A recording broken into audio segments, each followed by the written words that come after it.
Right పశ్చిమాసియాలో నెలకొన్న ఉద్రిక్తతలతో దేశీయ మార్కెట్ కుదేలైంది. ఇరాన్, యుఎస్, ఇజ్రాయెల్ దాడులతో సెన్సెక్స్, నిఫ్టీలు భారీ నష్టంలోకి జారుకున్నాయి.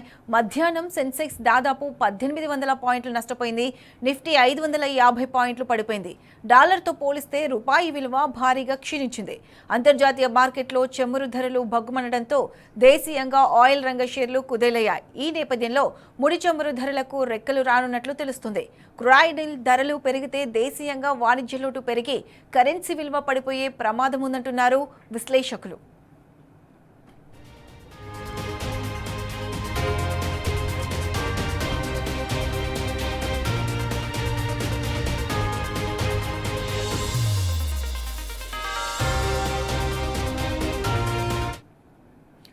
పశ్చిమాసియాలో నెలకొన్న ఉద్రిక్తతలతో దేశీయ మార్కెట్ కుదేలైంది. ఇరాన్, యుఎస్, ఇజ్రాయెల్ దాడులతో సెన్సెక్స్, నిఫ్టీలు భారీ నష్టాల్లోకి జారుకున్నాయి. మధ్యాహ్నం సెన్సెక్స్ దాదాపు 1800 పాయింట్లు నష్టపోయింది. నిఫ్టీ 550 పాయింట్లు పడిపోయింది. డాలర్తో పోలిస్తే రూపాయి క్షీణించింది. అంతర్జాతీయ మార్కెట్లో చమురు ధరలు భగ్గుమనడంతో దేశీయంగా ఆయిల్ రంగ షేర్లు కుదేలయ్యాయి. ఈ నేపథ్యంలో ముడి చమురు ధరలకు రెక్కలు రానున్నట్లు తెలుస్తుంది.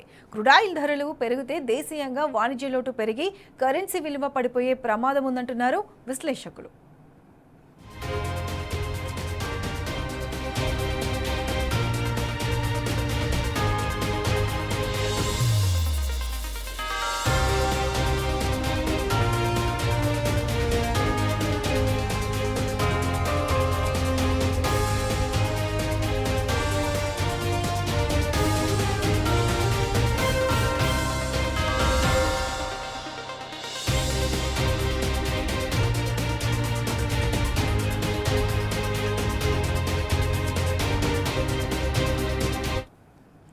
రైట్, ఇదే అంశానికి సంబంధించి పూర్తి అప్డేట్స్ మా ప్రతినిధి యాసర్ అందిస్తారు. యాసర్, చెప్పండి.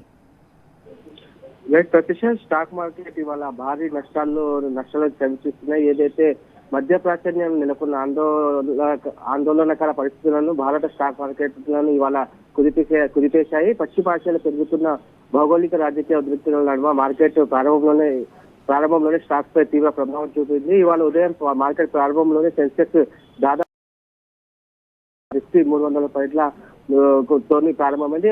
అదే ప్రస్తుతం సెన్సెక్స్ 1400 పాయింట్లకు పైగా నష్టాల్లోని, అటు నిఫ్టీ కూడా 400 పాయింట్లకు పైగా నష్టాల్లో కొనసాగుతుంది.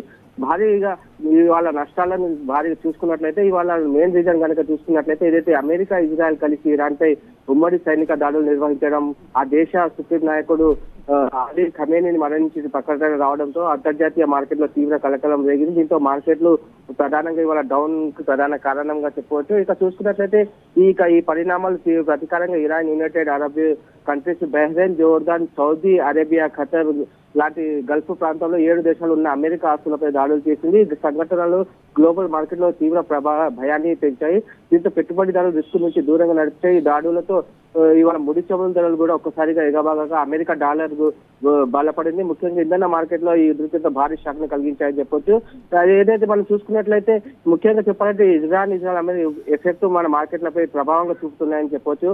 మరోవైపు ఏదైతే ఇవాళ రూపాయి విలువ భారీగా క్షీణించింది. నేటి సెషన్ లో 91.3గా ట్రేడ్ అవుతున్న పరిస్థితి ఉంది. మరోవైపు సుమారు 5 లక్షల కోట్ల సంపద కూడా ఇవాళ ఒక్కసారిగా ఆవిరవుతున్న పరిస్థితి ఉంది.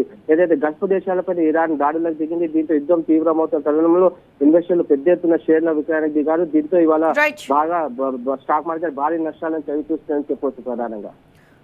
Right, thanks for the updates.